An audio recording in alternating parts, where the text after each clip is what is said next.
అర్ధరాత్రి సమయంలో మొంతా తుఫాన్ అయితే కూడా తీరం దాటినప్పటికీ కూడా నరసాపురం అటు సముద్ర తీర ప్రాంతాల్లో అయితే కూడా ఇంకా ఆ భయాందోళన అయితే కూడా కొనసాగుతున్న సందర్భం అయితే కూడా ఉంది.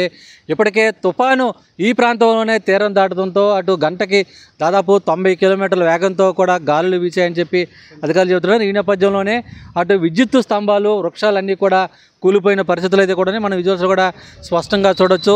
రాత్రి సమయంలో మొత్తం చెట్లు పడిపోవటం, ఆ తర్వాత ఆ చెట్లన్నీ కూడా విద్యుత్ వైర్ల పైన పడిపోవటం, మొత్తం అంతా కూడా ఈ ప్రాంతంలో విద్యుత్ సరఫరా పూర్తి స్థాయిలో నిలిపేసిన సందర్భం అయితే కూడా ఉంది. వెంటనే అధికారులు విద్యుత్ శాఖ మొత్తం మంత్రి గొట్టిపాటి రవికుమార్ ఆదేశాల మేరకు పూర్తి స్థాయిలో అధికార యంత్రాంగం కూడా విద్యుత్ లైన్లు ఎక్కడైతే మొత్తం విద్యుత్ సరఫరాకు అంతరాయం కలగటం కానీ లేదంటే విద్యుత్ వైర్లు తెగిపోవడం కానీ ఎక్కడైతే జరిగా ఆ ప్రాంతాల్లో వెంటనే పునరుద్ధరించేందుకు ఆగమేఘాల మీద అయితే కూడా పనులు చేపడుతున్న సందర్భం అయితే కూడా ఉంది.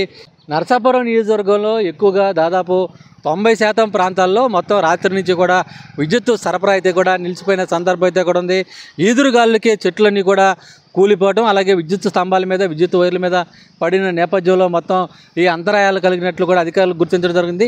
వెంటనే ఆగమేఘాల మీద మంత్రి గొట్టిపాటి రవికుమార్ ఆదేశాల మేరకు విద్యుత్ శాఖ అధికారులు అయితే కూడా ప్రత్యేక చర్యలు చేపట్టడం జరిగింది. ఒక పశ్చిమ గోదావరి జిల్లాలో దాదాపు 300కు పైగా విద్యుత్ పోల్స్ అంతా కూడా నేలకొరిగినట్లు అధికారులు గుర్తించడం జరిగింది. వెంటనే వాటిని పునరుద్ధరించే పనిలో కూడా మొత్తం అధికార యంత్రం కూడా ఉంది. సిబ్బంది కూడా ఆగమేఘాల మీద మొత్తం విద్యుత్ సమస్యను పరిష్కరించేందుకు పూర్తి స్థాయిలో చర్యలు చేపడుతున్న మొత్తం మన విజువల్స్ కూడా స్పష్టంగా చూడొచ్చు.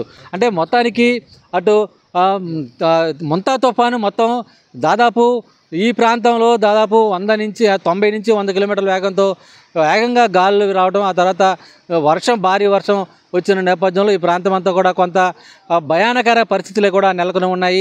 ఈ మేరకే పూర్తి స్థాయిలో అన్ని రకాల చర్యలు తీసుకుంటున్నారు. అంటే మొత్తం ఈ ప్రాంతంలో దాదాపు నియోజకవర్గంలో అంటే ఈ ప్రాంతంలోనే ఎక్కువగా ఈ తుఫాను ఎఫెక్ట్ కనబడుతుంది. విద్యుత్ స్తంభాలు నేలకొరడం కానీ, చెట్లు కూలిపోవడం కానీ, అలాగే మొత్తం తలెత్తినటువంటి సమస్యలను ఇబ్బందులను కూడా విద్యుత్ శాఖ అధికారులు అయితే కూడా పూర్తి స్థాయిలో మొత్తం పునరుద్ధరించే పనులు అయితే కూడా చేపట్టిన సందర్భం అయితే కూడా మనం విజువల్స్లో కూడా స్పష్టంగా చూస్తున్నాం. అంటే మొంతా తుఫాను మొత్తం తీరం దాటిన ఇప్పటికీ కూడా ఈ ప్రాంతంలో ఇంకా ఆ సమస్యలు అయితే కూడా ఇంకా కొనసాగుతూనే ఉన్నాయి. అధికార యంత్రాంగం అప్రమత్తమై వెంటనే చర్యలు చేపట్టినప్పుడు కూడా ఇంకా ఈ ప్రాంతంలో విద్యుత్ సరఫరా అనేది కూడా ఇంకా పునరుద్ధరించలేదు. అంటే ఎంత త్వరితగతిన పునరుద్ధరించేందుకు వీలైతే అంత వేగంగా ఆ పనులు చేపడుతున్న పరిస్థితులు అయితే కూడా మనం చూస్తున్నాం.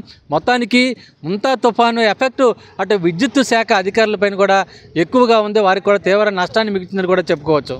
వీడియో ప్రసాద్తో శ్రీనివాస్ టీవీ పెదమైన వాళ్ళ లంక నుంచి.